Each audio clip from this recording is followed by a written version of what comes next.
and that was the biggest Dutch oven mistake I have ever seen. I am so sorry real time for this, Harold. Harold, it's okay, Daddy. Joe. Anyways,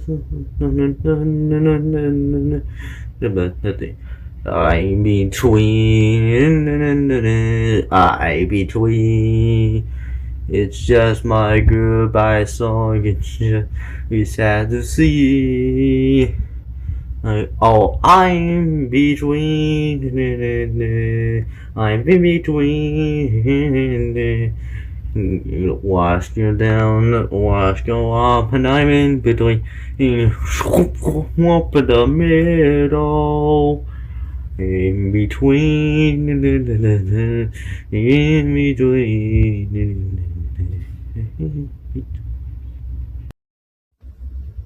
Robert tells a story. Here's how Robert tells it. He says, one day, my mama told me, you know, you're going to have a little friend come stay with you. And I said, who is it? And she said, you know my friend Mrs. Mack? Well, she has to work all week and I'm going to keep her little boy.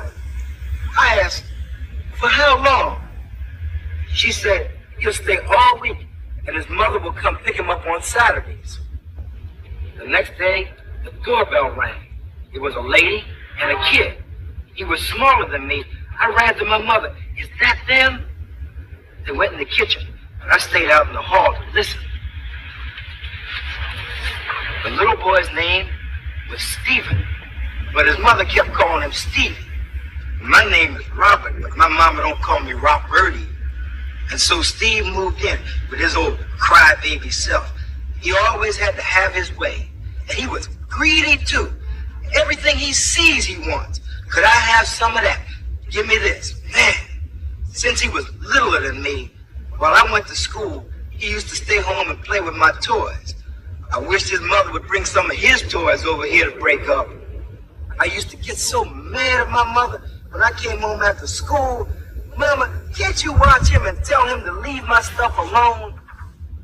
Then he used to like to get up on my bed to look out the window and leave his dirty footprints all over my bed. And my mama never said nothing to him.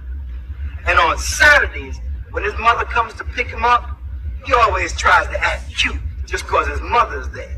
He picked up my airplane, and I told him not to bother. He thought I wouldn't say nothing to him in front of his mother. I could never go anywhere without my mother saying, take Stevie with you now. But why I gotta take him everywhere I go, I'd say. Now, if you were staying with someone, you wouldn't want them to treat you mean, my mother told me. Why don't you and Stevie try to play nice?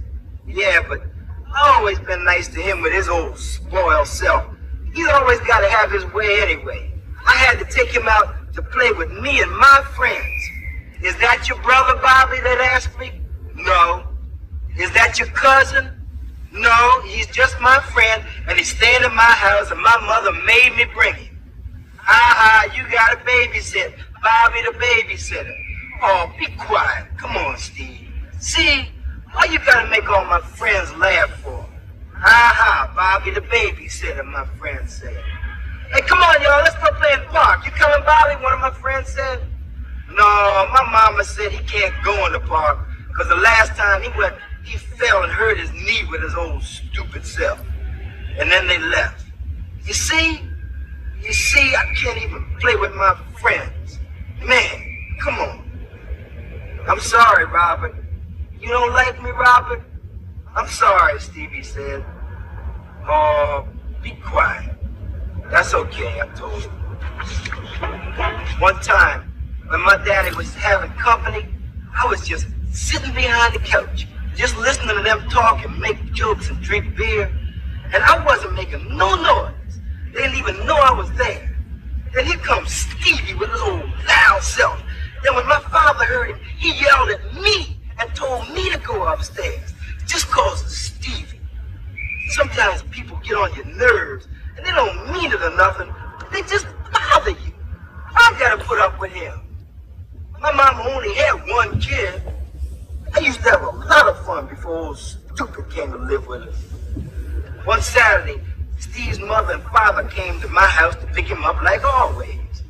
But they said that they were going to move away and that Stevie wasn't going to come back anymore. So then he left. The next morning, I got up to watch cartoons and I fixed 2 bowls of cornflakes. Then I just remembered that Stevie wasn't here. And sometimes we had a lot of fun, running in and out of the house. Well, I guess my bed will stay clean from now on. But that wasn't so bad. He couldn't help it because it was stupid. I remember the time I ate the last piece of cake in the bread box, and I blamed it on him. We used to play cowboys and Indians on the stoop. I remember when I was doing my homework, I used to try to teach him what I learned.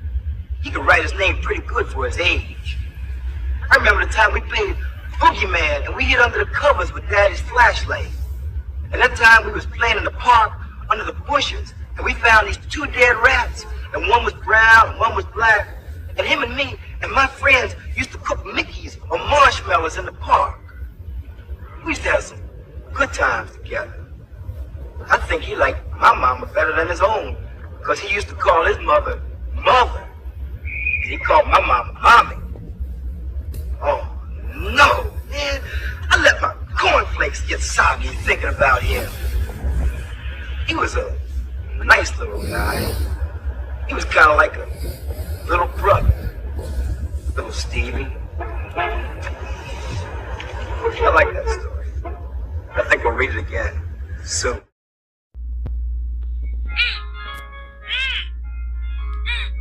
Would you like one? I'd love one. Here's one for you. Wow! Thank you.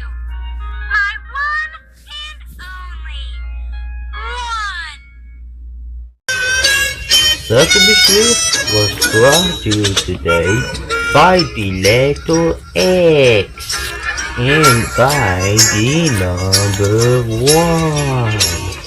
And the book of today's book was actually right here.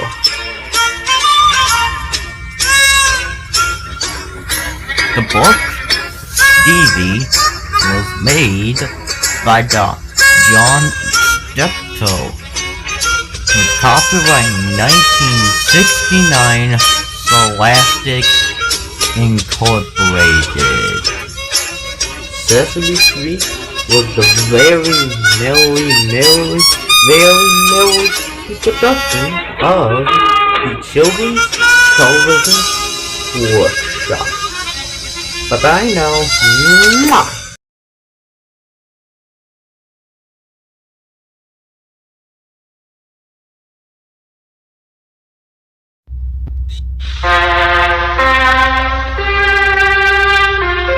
The following program is from NET, the National Educational Television Network.